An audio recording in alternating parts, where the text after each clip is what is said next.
ഭാവന, നമ്മൾ ഭാര്യാഭർത്താക്കന്മാരായിട്ട് ഇതിനകത്ത് താമസിക്കുന്നിടത്തോളം കാലം നമ്മൾക്കുള്ളിൽ എന്തെങ്കിലും പ്രശ്നങ്ങളുണ്ടെങ്കിൽ അതൊക്കെ പരസ്പരം സംസാരിക്കാനും മനസ്സിലാക്കാനും കഴിയണം. പക്ഷെ കഴിഞ്ഞ കുറേ കാലമായിട്ട് നീ നിന്റേത് മാത്രമായിട്ടുള്ള ഒരു ലോകത്താണ് ജീവിക്കുന്നത്. നിന്റെ മനസ്സിൽ എന്താണെന്ന് അറിഞ്ഞാലല്ലേ എനിക്കതിനനുസരിച്ച് പെരുമാറാൻ പറ്റൂ. എന്റെ മനസ്സിൽ എന്താണെന്ന് അറിയാനും അതനുസരിച്ച് പെരുമാറാനും മനോജ് ശ്രമിക്കണമെന്നില്ല. ആ കാലമൊക്കെ പണ്ടേ കഴിഞ്ഞു. ഇതിനേക്കാൾ സങ്കടങ്ങൾ അനുഭവിച്ച കുടുംബങ്ങളില്ലേ, അവരെല്ലാം അതൊക്കെ അതിജീവിച്ചല്ലേ മുമ്പോട്ട് പോകുന്നത്. നിങ്ങൾക്ക് അതൊക്കെ പെട്ടെന്ന് മറക്കാൻ പറ്റുമായിരിക്കും. എനിക്ക് പറ്റില്ല മനോജ്, ഒരിക്കലും പറ്റില്ല. ഞാനെന്ന് പറഞ്ഞത് കേട്ടിരുന്നെങ്കിൽ എന്റെ കുഞ്ഞ്. മുഷിഞ്ഞത് മാറ്റിയെടുക്കും പോലാണല്ലോ നിങ്ങൾക്ക് ജീവിതം. അലക്കി ഇസ്തിരിയിട്ട് കോടതിയിൽ പോകും പോലെ എല്ലാ ദിവസവും നിങ്ങൾക്ക് പുതിയതാ. ഓർമ്മകളില്ല, വേദനകളില്ല. അപ്പോഴത്തെ സന്തോഷം മാത്രം പ്രധാനം. അതിന് ഏത് വഴി നിങ്ങൾ തേടും? എനിക്ക് മനസ്സിലാകുന്നില്ല. മനസ്സിലാവില്ല. ഒരു ജീവൻ കളിപ്പാട്ടം പോലെ എറിഞ്ഞുടച്ചത് നിങ്ങൾക്ക് മനസ്സിലാവില്ല. എന്റെ ജീവിതം ഇങ്ങനെ ആയത് നിങ്ങൾക്ക് മനസ്സിലാവില്ല. എന്റെ അസ്തിത്വത്തെ പോലും മറന്ന് നിങ്ങൾ സുഖവും സന്തോഷവും തേടി പോകുമ്പോ അപമാനിക്കപ്പെടുന്നത് എന്റെ വ്യക്തിത്വമാണെന്ന് നിങ്ങൾക്ക് ഓരോ കാലത്ത് മനസ്സിലാവില്ല.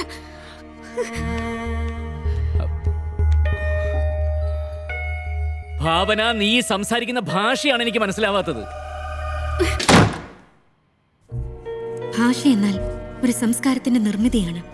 ഒരാളുടെ മനസ്സിന്റെ സഞ്ചാരം ഏതു വിധമാണെന്ന് അത് വെളിപ്പെടുത്തുന്നു. മിണ്ടരുതെന്ന് നാം ഒരാളോട് പറയുമ്പോൾ ആ വ്യക്തിക്ക് സംസാരിക്കാനുള്ള അവകാശത്തെ നിഷേധിക്കുക മാത്രമല്ല, അയാൾക്ക് മേൽ അധികാരം സ്ഥാപിക്കുക കൂടിയാണ് ചെയ്യുന്നത്. ഞാനിരിക്കുമ്പോൾ നീ സംസാരിക്കേണ്ടതില്ല എന്ന് ഒരു ഭർത്താവ് പറയും പോലെയാണ് ഞാനിരിക്കുമ്പോൾ നിങ്ങൾ സംസാരിക്കേണ്ടതില്ല എന്ന്.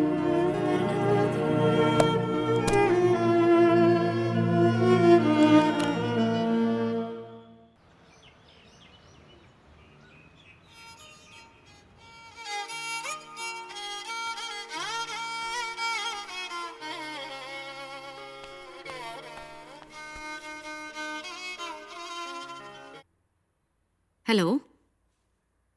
ആ, ഇല്ലല്ലോ, എഴുന്നേറ്റിട്ടില്ല.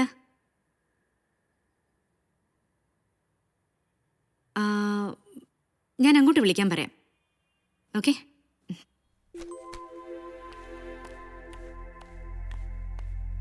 മനോജ്,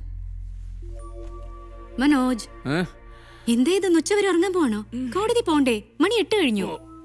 രാവിലെ തൊട്ട് മനോജിന്റെ ഫോൺ നിർത്താതെ അടിച്ചോണ്ടിരിക്കുകയായിരുന്നു. അവസാനം എന്താ, ഞാൻ ഇപ്പൊ അറ്റൻഡ് ചെയ്തു. ഓഫീസിൽ നിന്ന് പ്രീതിയായിരുന്നു. ഇന്ന് വിലാസിനി കൊലക്കേസിന്റെ വിചാരണ തുടങ്ങുന്ന ദിവസമാണ്. സാറ് നേരത്തെ ഇറങ്ങില്ലേന്ന് ഉറപ്പുവരുത്താൻ വിളിച്ചതാ. വേഗം ബ്രഷ് ചെയ്ത് കുളിച്ചു വന്നോളൂ. ഞാൻ ബ്രേക്ക്ഫാസ്റ്റ് എടുത്തു വെക്കാം.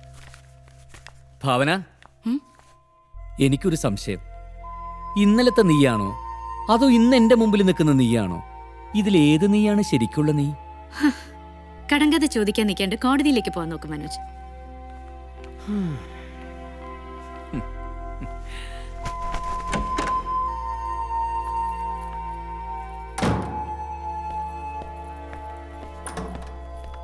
മനോജ്, ഫയൽ എടുത്തില്ല. വേണ്ട, അത് അവിടെ തന്നെ വെച്ചേക്ക്. ഊണ് കഴിക്കാൻ വരുമോ? ഇല്ല, ഇന്നവിടെ നല്ല തിരക്കുള്ള ദിവസാ.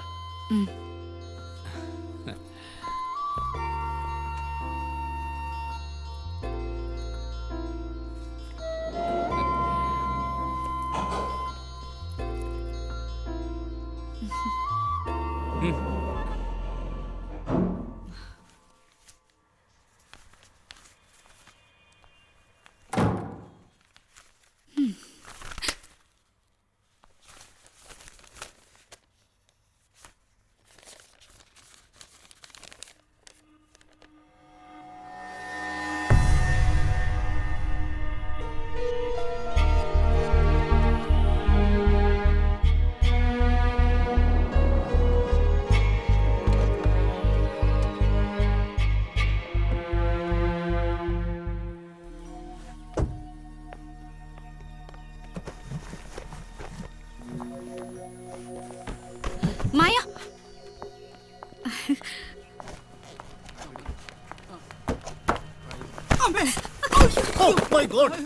എവിടെ നോക്കിയാടാ സാധനങ്ങൾ ഇറക്കുന്നത്? ഇഡിയറ്റ്! ഈ തട്ടി താഴെ ഇട്ടിരിക്കുന്നതിന്റെ വാരി എന്താ നിനക്കറിയോ? സോറി സാർ, മാഡം അറിയാണ്ട് വന്നപ്പോ തട്ടിപ്പോ താഴെ വീണ് പോയാ. ഇന്ന് വിസ്തരിക്കാതെ വേഗം പെരുക്കെടുക്കാൻ നോക്കൂ. I am so sorry. എല്ലാം നശിപ്പിച്ചു. മായെ കണ്ട് ഓടി വന്നപ്പോ ഇത് കണ്ടോ? ഈ പുസ്തകത്തിന്റെ പുറത്തിട്ട് കണ്ടോ? ഇനി ഇതിന്റെ പേജുകൾ ഓരോന്നോരോന്നായിട്ട് പുറത്തു വരും. Stupid. മായ എവിടെ? വായി നോക്കി നിൽക്കാതെ പെരുക്കെടുക്കണം. എത്ര precious ആയിട്ട് ഞാൻ സൂക്ഷിച്ച സാധനങ്ങളാ ഈ താഴെ വീണ് കിടക്കുന്നത്.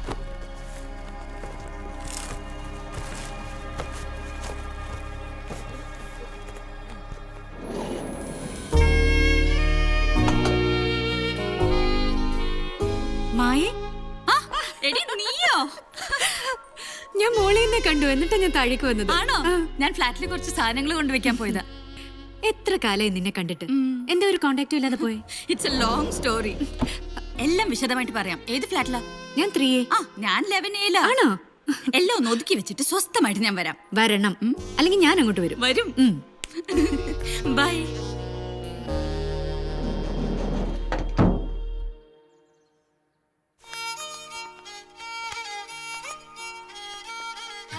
സാർ, ഇന്ന് എവിഡൻസ് സ്റ്റാർട്ട് ചെയ്യുന്ന കേസിലെ അക്യൂസിന്റെ പെങ്ങളാ.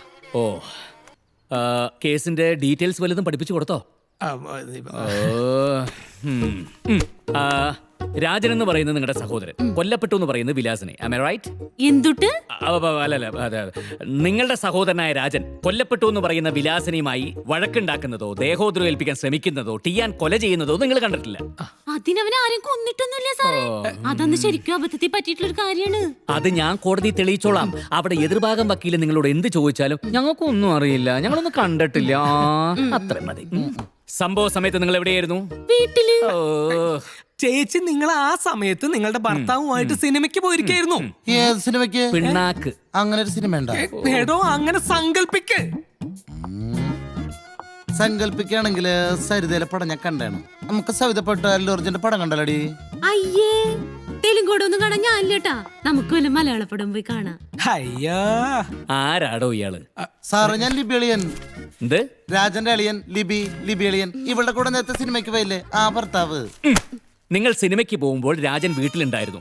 സിനിമ കഴിഞ്ഞ് തിരിച്ചു വരുമ്പോൾ വിലാസിന് കുത്തേറ്റ് വീടിന് മുമ്പിൽ കിടക്കുന്നതാണ് നിങ്ങൾ കണ്ടത്. ഇതിൽ കൂടുതൽ ഒന്നും അറിയില്ല, മനസ്സിലായ?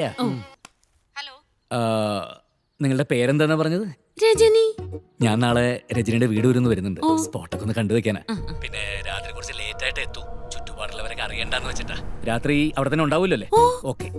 അതിന് സാക്ഷി എന്ന് പറയുന്ന സ്ത്രീയുടെ വീട് കുറെ അപ്പുറത്തേക്ക് അങ്ങോട്ട് മാറിയിട്ടാണ്. എന്റെ വീട്ടിൽ എന്തുട്ട് നടന്നാലും അവരറിയാൻ പോണില്ല. ഒരു കുഴപ്പമില്ല. ഭാവന, ഞാനിവിടെ സീരിയസ് ആയിട്ടൊരു കേസിന്റെ ഡിസ്കഷനില്ല. പ്രത്യേകിച്ച് എന്തെങ്കിലും അത്യാവശ്യമായിട്ട്? രാത്രി ആരുമില്ലാത്ത സമയത്ത് കാണാൻ ചെല്ലാമെന്ന് പറഞ്ഞല്ലോ. പോകുമ്പോ 4756 രൂപയുടെ ആ സാരിയും കൊണ്ടുപോകാൻ മറക്കണ്ട.